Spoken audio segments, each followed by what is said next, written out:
My name is Venison Jeffrey, and this is the Workers' Rights Platform. Many a times, the government say things within the public domain and have to retract it. But why? It is appearing to be that certain statements doesn't reach certain individuals before it reaches the public domain. Now we are going to listen to this statement from Colm Imbert, in which he would have chosen to clarify this statement, this particular one. And there are a lot of statements that have been mounted by several individuals and activists throughout Trinidad and Tobago, and he didn't seem to care. But why this one? Why? Was it that here were going on? That the public outcry as to the perceived statement which would have made by the Prime Minister.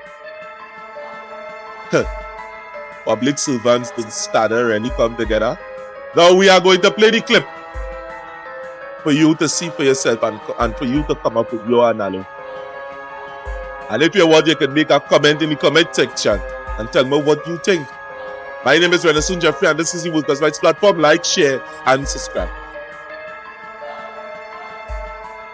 Good morning, everyone. Good morning, Minister. Ryan Hamilton Davis here from the Trinidad Newsday. I want to focus on one of the later points where you spoke on the back pay. I know you just said that government made a commitment to make payments by Christmas, but there were reports of the Prime Minister saying that this may or may not happen and may go later. Could you give me an idea of whether or not that is being considered and if that commitment is still on, particularly for Christmas? Let me correct what you're saying. I am not aware that the Prime Minister said that this will be paid later. So just let me correct you. I watched that press conference myself, and I also need to correct the record. The Prime Minister was talking about tutor and teachers, and when he said a permanent secretary, remember it was very careful. I want to come back and look at the video. A permanent secretary told the minister that back pay would not be paid until May of 2024. The Prime Minister was speaking about the permanent secretary in the Ministry of Education, and the minister was the Minister of Education. I can tell you none of my permanent secretaries in the 8 years that I have been here have ever told me that they would not make their best effort to do whatever assignment was given to them. And no permanent secretary in this Ministry of Finance will ever tell me that they are not going to make good on a commitment given in the annual budget, especially since they are involved in the preparation of the budget speech and in the preparation of the estimates. So I just want to clear that up. It was not my permanent secretary, and it was not me. Okay, so let's go on now. There are two ministries involved.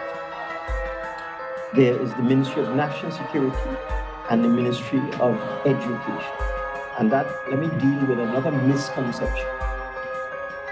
Public servants, the trade union that represents public servants, which is the Public Services Association, and the trade union that represents daily paid workers, those two trade unions have not accepted the government's offer of 4%.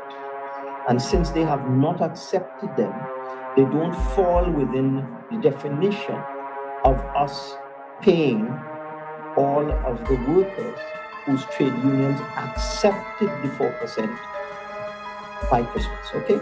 The PSA has not accepted. So that I saw a lot of commentary about outside there from clearly mischievous people that the government has reneged on its promise to pay public servants by Christmas. That is not correct. The unions have accepted the association representing the Defense Force, the Police Service Associations, the Fire Service Association, the Prison Service Association, and the Trinidad and Tobago Unified Teachers Association.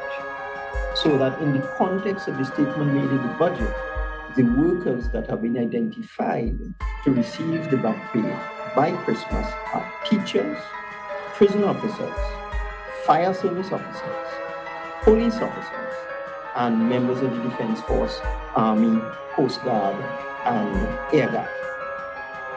Very happy to announce that the Defense Force was extremely proactive with respect to this matter. Very soon after the Chief Personnel Officer signed the agreement with the Defense Force for the 4%, the Defense Force administration moved swiftly and started to pay all members of the Army, Coast Guard, and Air Guard the new salaries. That's since last fiscal year. And then they moved very swiftly at the end of last financial year. And very close to September 30th, 2023, the last day of the fiscal year, they sought and obtained approval and received funding to pay back pay to all members of the Defense Force. So the Defense Force gone clear already. I want to clear that up because there's a lot of misinformation outside. The ones that are left are the police service, prison service, fire service, and teachers.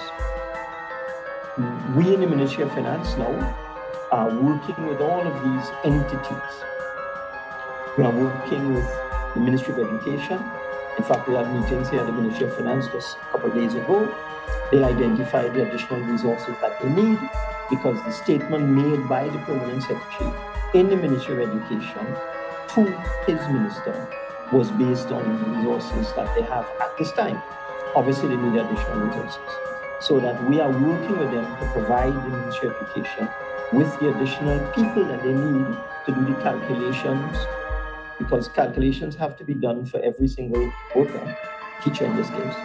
They have to look at their payment record going back to 2014 and so on, and calculate the amount of back pay that is due to them for each teacher.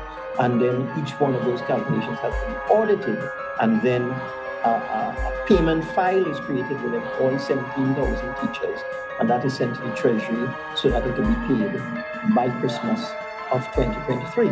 So we in finance are working with education to source the additional human resources that they need to do that. With respect to the police are presently finalizing the payment files for each police officer, and then they will move in short order to the calculation of the back pay owed to each police officer, again going back through the years, seeing where they were in terms of their salary levels, applying the 2% for the first 3 years, the 2% for the second 3 years, and then creating the payment file that is required to be sent to the Treasury so they'll be paid by Christmas.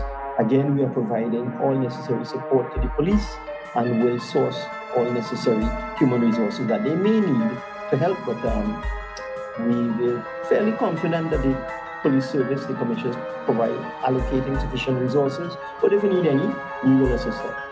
With respect to the prison service and the fire service, they are working on the same thing, the calculation of the amount of each one, the auditing. The prison service is quite far ahead, fire service not so far ahead, but we are going to work with them in the Ministry of Finance and provide them with the resources, the technology, the expertise, and the know-how. So I am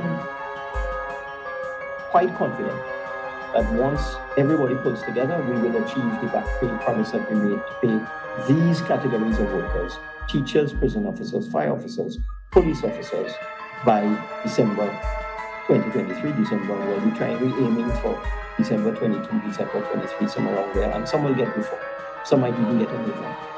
And I'm fairly confident we can do it. We're just pulling everybody together to get it done.